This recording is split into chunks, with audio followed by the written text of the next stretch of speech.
শহীদ আবু সঈদ ভাইয়ের কবর জিয়ারত করেছি। আমার পাশে আবু সঈদ ভাইয়ের পরিবার আছে, বাবা মা আছে, ভাইরা এখানে আছে।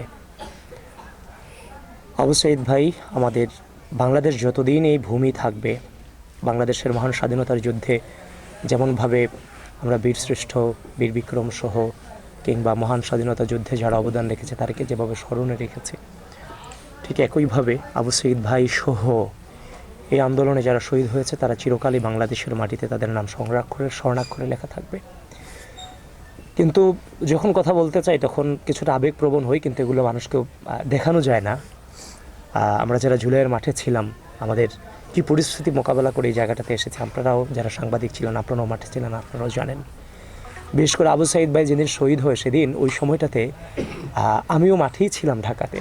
আমি যখন ঢাকার বার্ন ইউনিট থেকে ফার্মগেট পর্যন্ত আসছিলাম, বাসে উঠছিলাম যে সন্ধ্যার দিকে, তখন দেখলাম একটা ভিডিও চোখের সামনে ভেসে আসলো ফোনে, যে একটা ছেলে 2 হাত প্রসারিত করে নিজের বুকে গুলি নিচ্ছে বেগম রোকেয়া ইউনিভার্সিটির।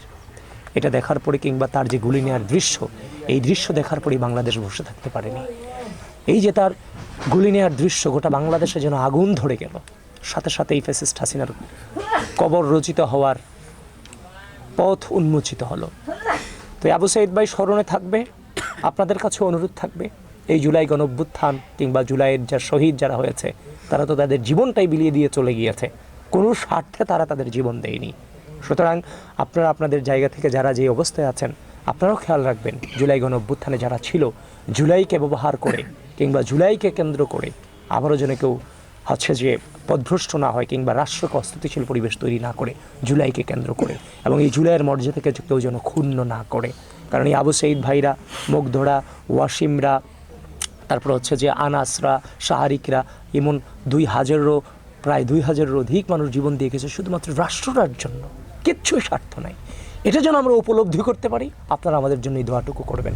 আপনারা আপনাদের জায়গা থেকে এই উপলব্ধিটা করবেন যে একটা মানুষ জীবন দিয়ে গেছে, এই বাড়ি আবু সঈদ ভাই যে বাড়িতে থাকতো, বাড়ি তো ওই মাটির বাড়িই আছে, কোনো পরিবর্তন হয় নাই। তো তার এই জীবনের বিনিময়ে কোনো পরিবর্তন হয়ে যায় নাই, তার পরিবার কোটিপতি হয়ে যায় নাই, তার পরিবার বিলিয়ন ট্রিলিয়ন ডলারের মালিক হয়ে যায় নাই, কিন্তু তার সন্তানটা কিন্তু টিকে চলে গেছে।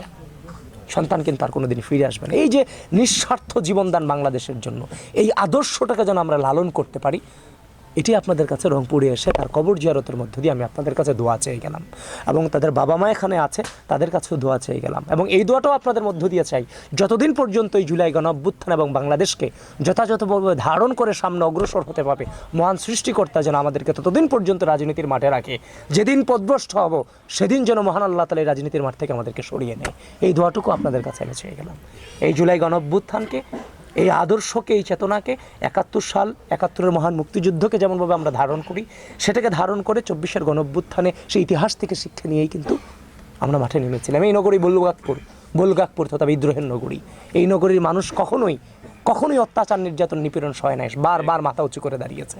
এবং আমরা যেন সেটাকে সামনে এগিয়ে নিয়ে যেতে পারি, এবং এই রাজনীতির মাঠ এবং এই বাংলাদেশের মানুষের কাছে যেন এখন যেভাবে আমরা বেঁচে আছি আমাদের সততা নিয়ে, সেই সততাটুকু নিয়ে যেন আমরা বাঁচতে পারি। এইটাই ওনার কবরের সামনে বলতে পারিনি, কবর জিয়ারত করে আপনাদের সামনে এই আকাঙ্ক্ষাটুকু রংপুর থেকে নিয়ে যেতে চাই নতুনভাবে। এটুকুই বার্তা।